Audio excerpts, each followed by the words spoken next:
thanks to business movement, you are your organization really thinking about the recycling, and the recycling is not only the plastic.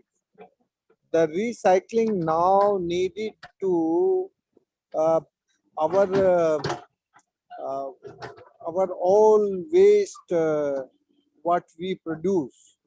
So इन दिनों में हमें बहुत कुछ recycle करने की जरूरत है।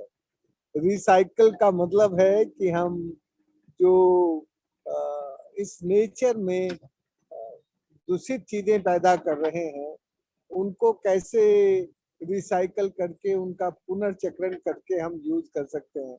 मैं पानी के बारे में जानता हूँ कि मैं बस इतना कहना चाहता हूँ कि हमें इस बात की जरूरत है कि हम अब ऐसी चीजें पैदा ना करें जिनको हम रिसाइकल नहीं कर सकते।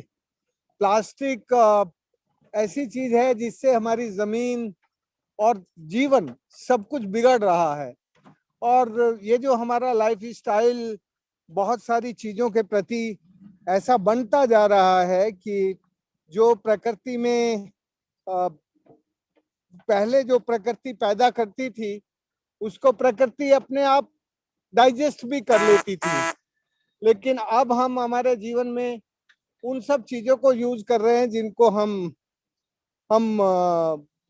हमारी नेचर अपने आप डाइजेस्ट नहीं कर सकती। तो हमें रिसाइकल करने की जरूरत है। रिसाइकल करने की बहुत तरह की तकनीक है, लेकिन खासकर रिसाइकल में भी बिगाड़ ना हो नेचर का, वो हमें देखने की जरूरत है। जब जब हम रिसाइकिल की टेक्नोलॉजी लेके आते हैं तो बहुत सारी चीजें हम इसमें भूल जाते हैं कि रिसाइकिल की टेक्नोलॉजी में एक चीज को हम रिसाइकिल कर रहे हैं पर दूसरी चीजें जो नेचर के का नुकसान कर रही हैं वो हम प्रोड्यूस कर रहे हैं।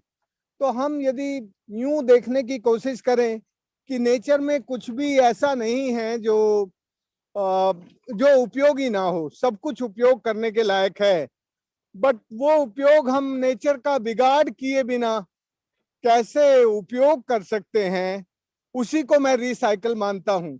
जबकि नेचर में बिगाड़ ना हो, नेचर का बिगाड़ किए बिना हम उपयोग कर सकें या चीजों को उपयोग करने के लायक दोबारा बना सकें, वैसी तकनीक और वैसी समझ हमें इस वक्त विकसित करने की जरूरत है। यदि हम उस तरीके से अपनी तकनीक को इजाद करेंगे, उस तरह की तकनीक हम उपयोग करेंगे, तो फिर हम जो भी रिसाइकल करेंगे वो हमारे काम की होगी। बस मैं आज इतना ही कहना चाहता हूँ। Thank you.